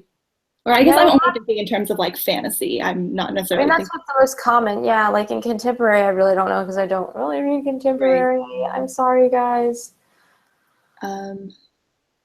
Yeah. These Broken Stars does a really good job. Well, that series, Amy Kaufman and Mick Spooner, of like alternating first person. Illuminate, if you want to like get a book that is that's multiple point of view and the weirdest possible points of view you can imagine, that is a very interesting read. It's good. It's really good. It's just like definitely different. Yeah, that's what I suggest.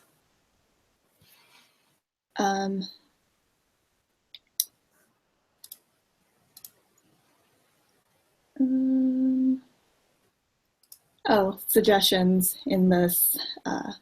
Alex Bracken, Marissa Meyer, Laini Taylor, Maggie Stiefvater. There we go. All of you guys are right. I'm forgetting all of those, and I have read them. That's terrible of me. You're right. Thanks. Glad I have you. Glad I have my critique partners who are here and are amazing. You have an awesome network. I do too, and it's thanks to you. I met so many of them through you. Well, here's a question about that. Do you think it would be helpful to have people to talk to about stories and helping to like keep that fire going? Yes. I mean, I think that if you can brainstorm with someone, a trusted critique partner or friend, that nothing will fire you up more. This summer, I went into a cave with Wind Witch, guys. That was there were so many factors that really affected that book, but one of them was that I just isolated myself. I had some weird things going on in my life, and I ended up just like cutting off and isolating myself. And so I just lost that support structure that I had had. And so this summer I met up with my editor, who clearly knows the book well because she's worked on it with me, and we spent a week just brainstorming together, and it was so wonderful. One, to share the mental load with somebody else. Like, it's really great when you can share that mental load with someone else because they will see connections that you don't see because they have a distance that you don't have. But two, it gets you excited when you're talking about that. It like reminds you of what you wanted to write about in the first place, and like seeing someone else get excited about an idea makes you excited to write it and execute it. So yes, I mean, find other writers. NaNoWriMo is the perfect time to do it because there's such a huge online community that just is out there. And you can't go to a coffee shop in the US without seeing someone working on NaNoWriMo right now. It's amazing. Yeah, and I just want to jump in and say literally the best decision I ever made was finding my critique partners, because they've become this like amazing community for me, and like they're more than like my writer friends, you know, they're my friends. Like we talk about all kinds of stupid things all the time, and you see my critique partners in the chat right now, and they're just so wonderful, and they're just so great. And I'm just like so grateful for you, Suze, because I would not have found any of them without you. And I think it's so amazing that you have this wonderful like community that you've set up, and you attract really great people too. Like it's Thanks. Thanks. It's my little like a love letter to you and all my CPs. I'm glad you can't see on the screen like my face is on fire. Anyway, last questions. We're down to the line. Okay, let's see. I'm trying to see if there's any good like character questions. How do you keep your characters from not being too perfect, but also not too flawed? I mean, look, no one really likes a perfect character. It works very well in fan fiction. I love me some perfect characters in fan fiction where I just want to insert myself and have my favorite, you know, video game character fall in love with me. But like in actual fiction that we read and sell, I mean, people want flaws because no one's perfect. And we want to see and learn how those characters overcome their flaws. I think what's important to know, though, is fake flaws versus real flaws, like fatal flaws. A fake flaw would be like someone who's like maybe an impulsive character. I mean, yeah, that could be a pain. But unless that impulsiveness is like getting people killed, it's not like an actual flaw. Or maybe they're like too cocky and arrogant. But yeah, that's kind of a flaw, but it's not like a flaw that's necessarily holding them back and literally causing the world around them to fall apart. So you need something that is a flaw in the character that is affecting others negatively, and that is additionally, in addition to affecting others negatively, it is holding them back. It is preventing them from making the right choices and doing the thing that they need to do. So it can't just be that they're like not good at a sword, and once they're good at the sword, actually perfect example, Star Wars, you know, Luke doesn't just like learn how to use a lightsaber. He has to overcome his own inability to focus, his own kind of like selfish need to do what he wants to do, farm boy style, and not stay with Yoda on Dagobah system, but go after and rescue Luke and Leia when it's way too soon. He's not trained, and that causes serious consequences, and he loses his hand. Spoiler alert, Empire Strikes Back. But my point being, like, as a character, he's just not there yet, and he makes bad choices. And because of those bad choices, we have very real consequences. And he doesn't just like swoop in at the end, suddenly transformed and save the day. Like, we see him grow and become the character that he needs to be, and not really until Return of the Jedi does he grow into the character that he needs to be. And if you guys have never seen Star Wars, then why are you here? I'm sure you all have, though. I'm sure all of you have. So yeah, it's actually like a really great lesson in character growth. And it's interesting because I think there's a reason why Han Solo tends to be favored over Luke. Luke is kind of one of those unlikable characters to begin with. He's kind of whiny. He's not good at anything yet. And so he's hard for us to like. But we have these other characters, these great cast that help kind of balance his unlikableness out. And then I think he has like the greatest arc in the series, and then by the end is pretty awesome. I used to have a major crush on Luke Skywalker, guys. I'm not gonna lie. And Return of the Jedi, Luke Skywalker. So yeah, there you go. I don't know if that helps, but that's the key. Think about your flaw. think about the character's flaw. Is it hurting other people? Check. And is it holding them back? And check. Having real consequences? Then you're good. Okay, so I think we got to most of these questions. A couple that I have in here, I'm not quite sure what they're asking, or they're like stuff you've talked about a little bit before. Does anyone have any like super last minute questions? Ask away. I know there's like a time lag, so we could be waiting a minute here. Oh my God. No CPs asking joke questions. No. No, they're not good.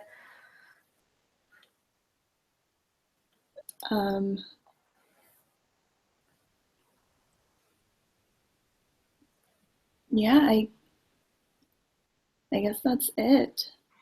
All right. I will just answer like this one of the questions on from your list, Ax, that we didn't get to that I think is a good thing to remember. Sure. I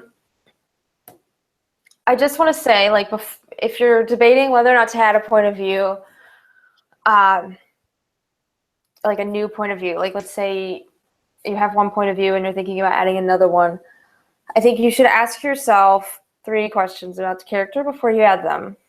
1, is it a unique perspective to add?